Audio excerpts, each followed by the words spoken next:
এটা আমার মার্কা নয়, এটা আল্লামা সাঈদীর মার্কা। আল্লামা সাঈদীর মার্কায় ভোট দিয়ে জয়যুক্ত করবেন ইনশাআল্লাহ।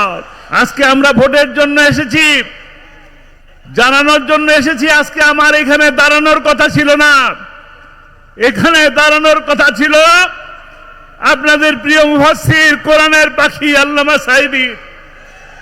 আমার ছোট ভাই বলে গেলেন 96, 2001, 2008 আল্লামা সাঈদী দাঁড়িপাল্লা নিয়ে এসেছিলেন। ওনার অপরাধ ছিল কোরআনের দাওয়াত দেওয়া।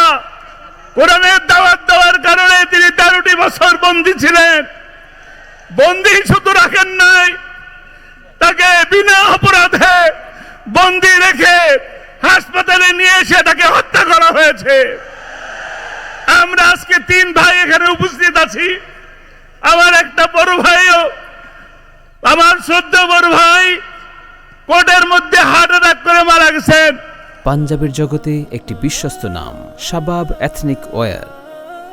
আল্লাহ রাব্বুল আলামিন তাকে জান্নাত নসিব করুন। আজকে আমরা 3 ভাই এসেছি আপনাদের সামনে শুধু এই বিচার চাওয়ার জন্য। কোরআনের দাওয়াত দেওয়া কি কোনো অপরাধ? আল্লামা সাঈদী কি নির্দোষ? আল্লামা সাঈদী কি নিরপরাধ? তবে আমি আপনাদের কাছে এই একটা সাক্ষ্য চাই, 12ই ফেব্রুয়ারিতে আপনারা আল্লামা সাঈদী নির্দোষ এই সাক্ষ্যটা দিবেন। রাজি আছেন?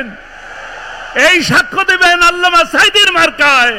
এটা আমার মার্কা নয়, এটা আল্লামা সাঈদীর মার্কা। আল্লামা সাঈদীর মার্কায় ভোট দিয়ে জয়যুক্ত করবেন ইনশাআল্লাহ।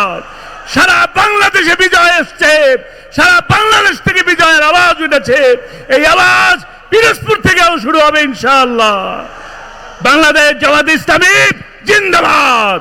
আসসালামু আলাইকুম ওয়া রাহমাতুল্লাহ।